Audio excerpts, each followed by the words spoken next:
Okay, he's back. Okay. Ooh. Okay, let me go ahead. Okay, so Sigmund Freud coined this phrase back in the day. So know who Freud is. Yeah. So the Madonna Whore Complex is when men have this struggle with inside themselves, seeing women as either saints or sinners. So pretty much either being, saints or whores.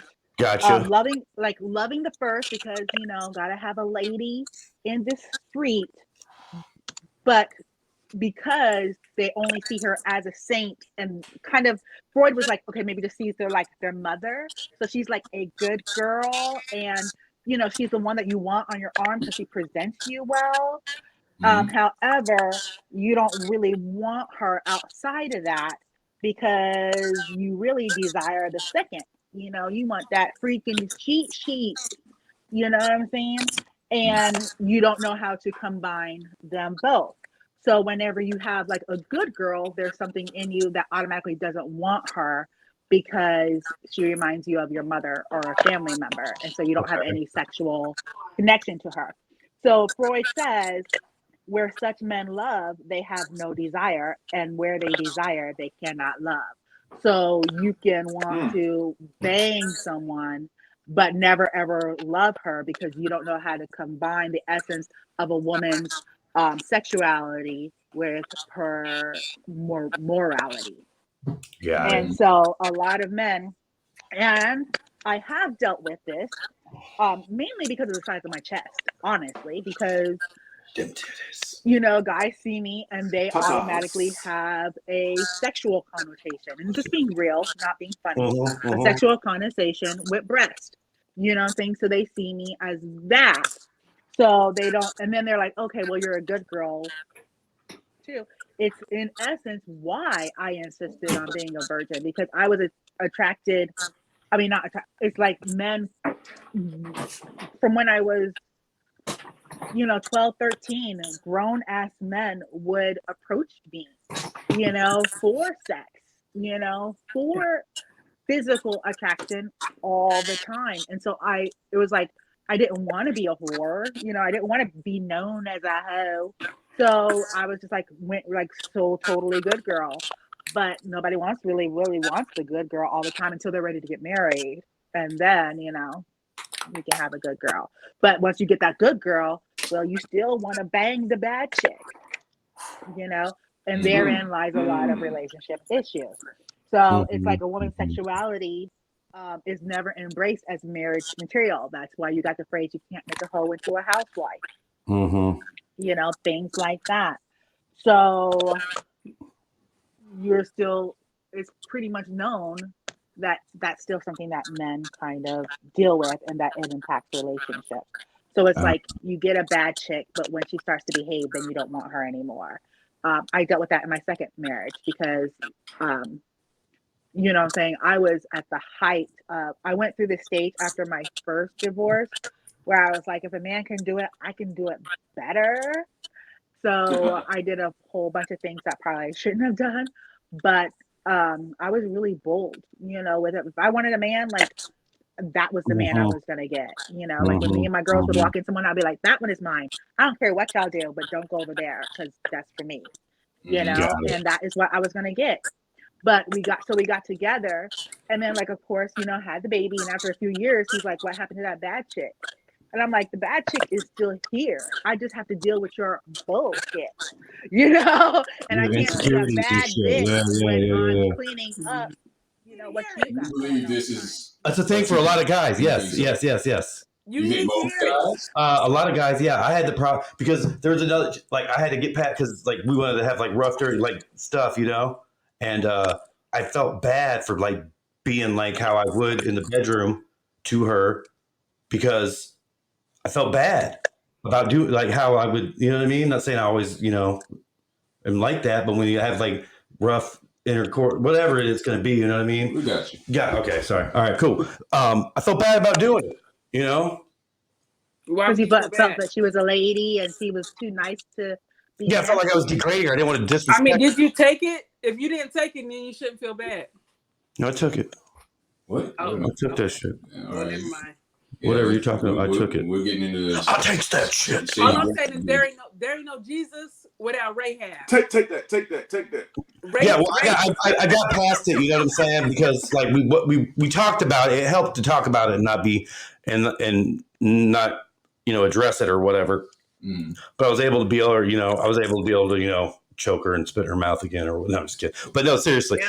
I was able to get over that thing about being disrespectful or whatever. And I was like, dude, I know, like we've talked about like certain things we like to do. I just feel bad. Like I don't want to do that to you. I feel like I'm being Madonna Whore Complex. Then don't do it. Period. But I like doing that Like, shit. I mean, Just so it's know like that there's no. We worked it out. We're good. Like, it worked out, and it was all good. There's no Jesus without Rahab. But I was still. It was. So you got to look at that. Rahab was a whore. That is actually Jesus's great grandma.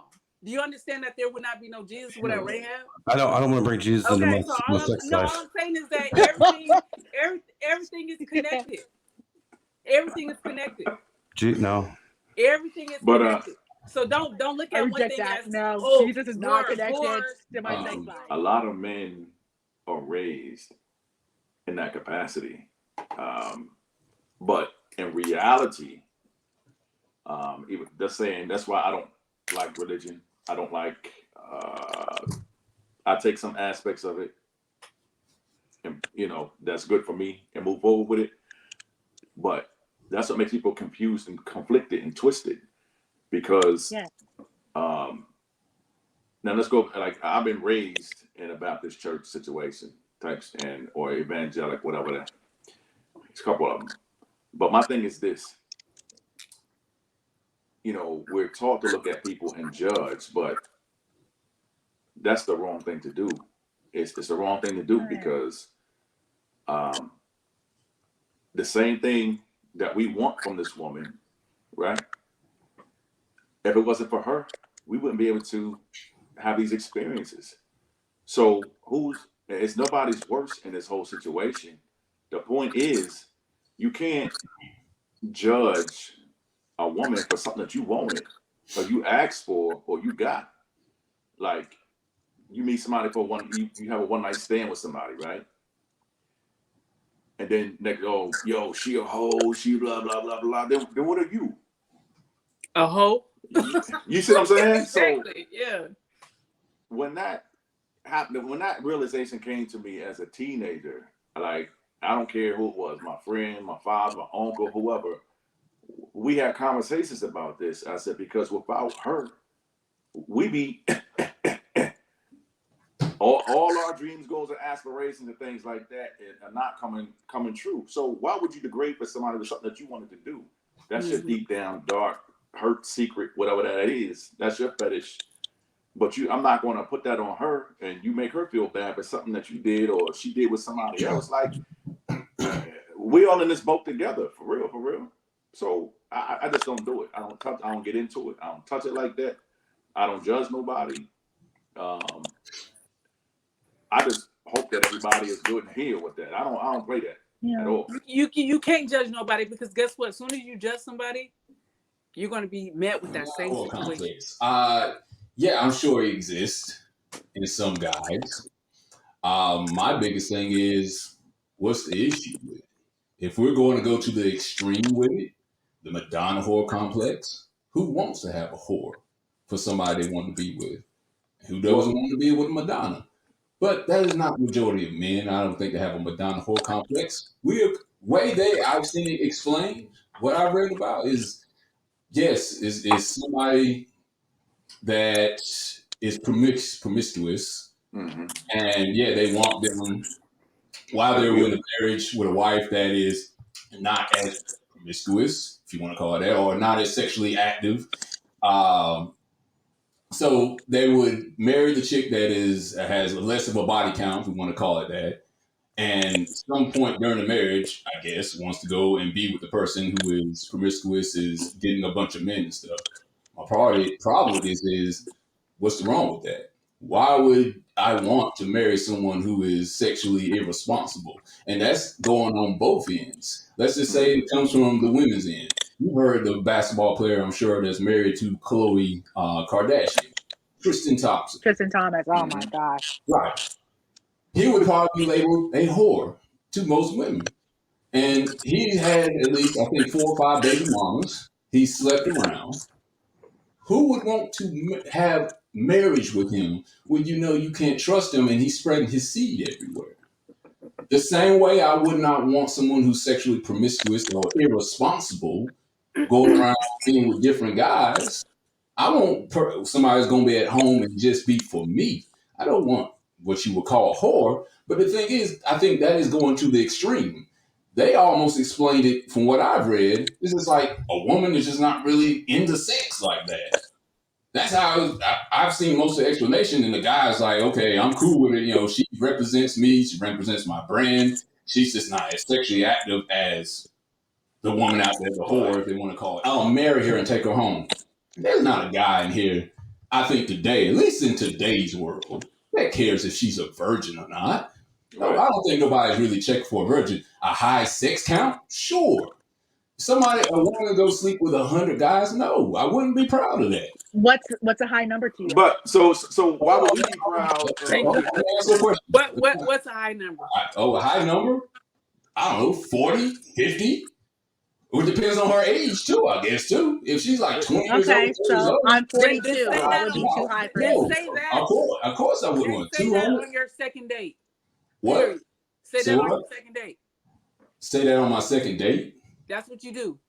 You said what, 40? Say it on your 40, second date. 40, whatever. I guess it depends on the age too. She's been in the game for Everybody is